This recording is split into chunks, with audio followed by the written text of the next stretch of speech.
Berapa gaji Ula Romeni di Oxford United? Nama Ula Romeni tengah menjadi buah bibir di kalangan pecinta sepak bola Indonesia. Striker naturalisasi yang baru saja menjadi pahlawan kemenangan timnas Indonesia atas Bahrain di kualifikasi Piala Dunia 2026 itu sukses mencetak gol penentu bagi skuad Garuda. Tak hanya performanya yang memikat, publik juga penasaran dengan berapa gaji yang diterimanya di klub barunya, Oxford United. Gaji di Utrecht jadi patokan. Sebelum pindah ke Oxford United, Romeni bermain untuk FC Utrecht di Eredivisie, kasta tertinggi Liga Belanda. Berdasarkan data dari situs Capologi, Romeni menerima gaji sekitar 360.000 euro per tahun, atau setara dengan 6 miliar rupiah. Jika dihitung per pekan, ia memperoleh 6.923 euro atau sekitar 115 juta rupiah. Kini, setelah bergabung dengan Oxford United, klub yang juga diperkuat oleh pemain timnas Indonesia lainnya, Marcelino Ferdinand, banyak yang bertanya apakah gajinya mengalami peningkatan atau justru mengalami penyesuaian. Meskipun belum ada laporan resmi mengenai besaran gaji Romeni di Oxford United, umumnya pemain dengan status serupa di kasta kedua Liga Inggris, Championship, memiliki gaji yang tidak jauh berbeda dengan yang ia terima di Utrecht. Mengacu pada standar gaji pemain di klub Championship, besar kemungkinan Romeni tetap menerima bayaran di kisaran 360.000 hingga 500.000 euro per tahun, sekitar Rp683 miliar. Selain gaji pokok, pemain di Inggris juga biasanya mendapatkan berbagai tambahan, seperti bonus kemenangan, pencapaian individu, serta hak komersial lainnya yang bisa meningkatkan total pendapatannya. Keputusan Romeni untuk pindah ke Oxford United dianggap sebagai langkah strategis dalam karirnya. Liga Championship dikenal sebagai liga dengan persaingan ketat dan menjadi batu loncatan bagi banyak pemain menuju Liga Inggris, Premier League. Jika ia tampil impresif bersama Oxford, bukan tidak mungkin Romeni bisa menarik perhatian klub-klub besar Inggris di masa depan. Sementara itu, di timnas Indonesia, Romeni sudah menunjukkan tajinya dengan mencetak 2 gol dalam 2 laga, melawan Australia dan Bahrain. Selebrasinya yang khas, dengan tangan di bawah dagu dan kepala tegak, juga semakin menegaskan mentalitasnya sebagai pemain pekerja keras yang siap membawa timnas Indonesia melangkah lebih jauh di ajang internasional. Dengan performa yang semakin menanjak, Romeni tidak hanya menjanjikan dari segi kontribusi di lapangan, tetapi juga sebagai aset berharga bagi Oxford United dan timnas Indonesia. Sumber, Sindo News. Pelatih Helmond Sport, klub kasta kedua Liga Belanda atau Eerste Divisie 2024-2025, Robert Maaskan, mengkritik pedas timnas Indonesia yang mempunyai banyak pemain naturalisasi keturunan Belanda. Maaskan turut menyoroti risiko kehilangan paspor Belanda untuk pemain yang mengubah kewarganegaraannya menjadi warga negara Indonesia, WNI, demi bisa membela timnas Indonesia. Saya harus bilang, sebenarnya saya berharap ini berjalan baik, karena bagus buat sepak bola Belanda kalau ada tim kepelatihan besar yang berangkat ke Indonesia. Negara itu sudah berkembang pesat, dan pelatih sebelumnya juga melakukan pekerjaan yang oke di sana, ujar Maaskan. Sekarang timnas Indonesia memilih untuk mengimpor pemain. Ya, memang begitulah yang terjadi. Tapi kalau benar ada kabar pemain ini bisa kehilangan paspor Belanda mereka, itu bisa jadi masalah besar. Kalau itu terjadi, ya sudah, urusan ini bisa cepat selesai. Sebenarnya ini bukan hal baru di sepak bola dunia. Lihat saja timnas Italia atau timnas Argentina, banyak pemain yang punya paspor ganda. Namun ya, di bawah pemerintahan sekarang, sudah tegas menolak paspor ganda.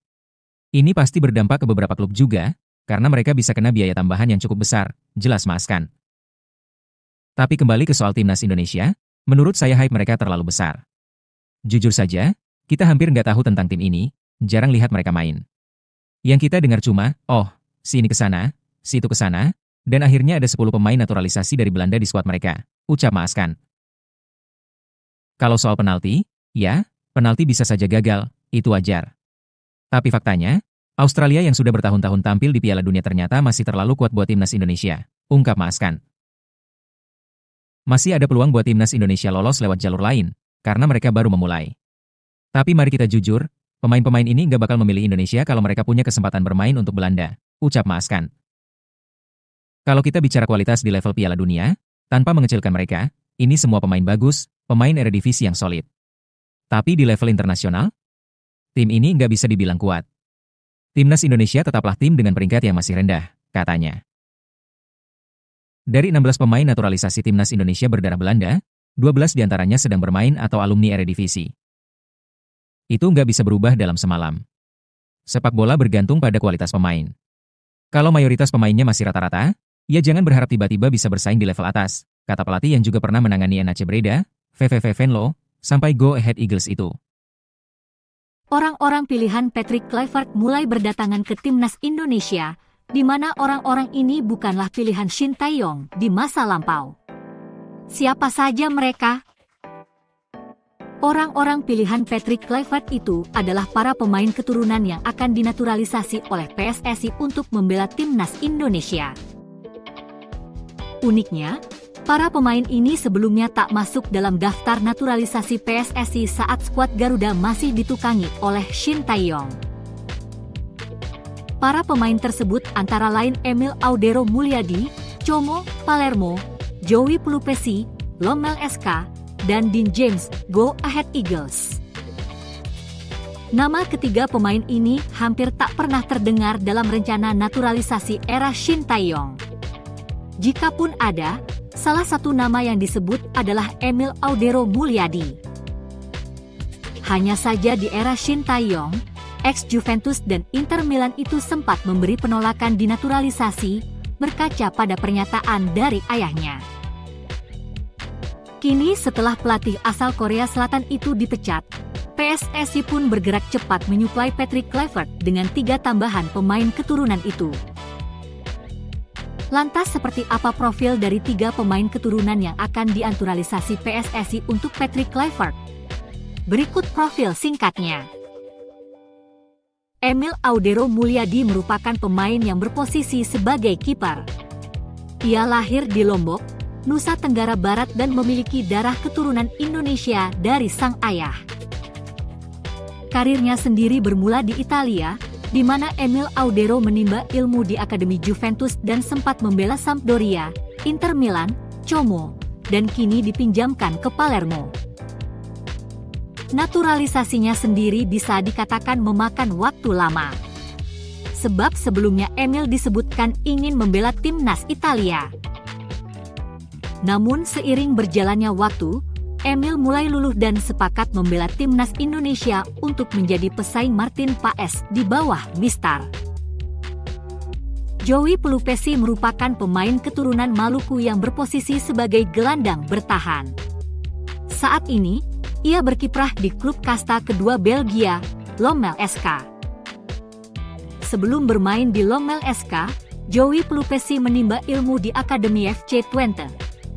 Bahkan, ia berhasil menembus tim utama pada musim 2013-2014. Setelahnya, Joey Pelupessy membela Heracles Almelo, Sheffield Wednesday, Giresunspor, dan FC Groningen, sebelum bergabung Lomel SK pada Januari 2025. Sebagai gelandang bertahan, Joey Pelupessy dimaksudkan untuk menjadi pelapis maupun deputi Tom Haye atau Ivar Jenner, mengingat lini tengah timnas Indonesia kekurangan pemain keturunan. Dean James merupakan pemain keturunan Surabaya yang berposisi asli sebagai bek kiri. Saat ini, ia tercatat bermain di kasta teratas Belanda, Eredivisie, bersama Go Ahead Eagles. Darah keturunan didapatkan oleh Dean James dari sang nenek yang berasal dari Surabaya. Karenanya, ia pun tertarik membela timnas Indonesia. Naturalisasi Dean James sendiri sempat mengundang banyak tanya. Pasalnya, pos bek kiri skuad Garuda menumpuk dengan adanya Kelvin Verdong, Shane Patinama, hingga Pratama Arhan. Namun kiprah Dean James yang apik musim ini bersama Go Ahead Eagles membuat PSSI tertarik menaturalisasinya untuk menambah kualitas timnas Indonesia di sektor flank.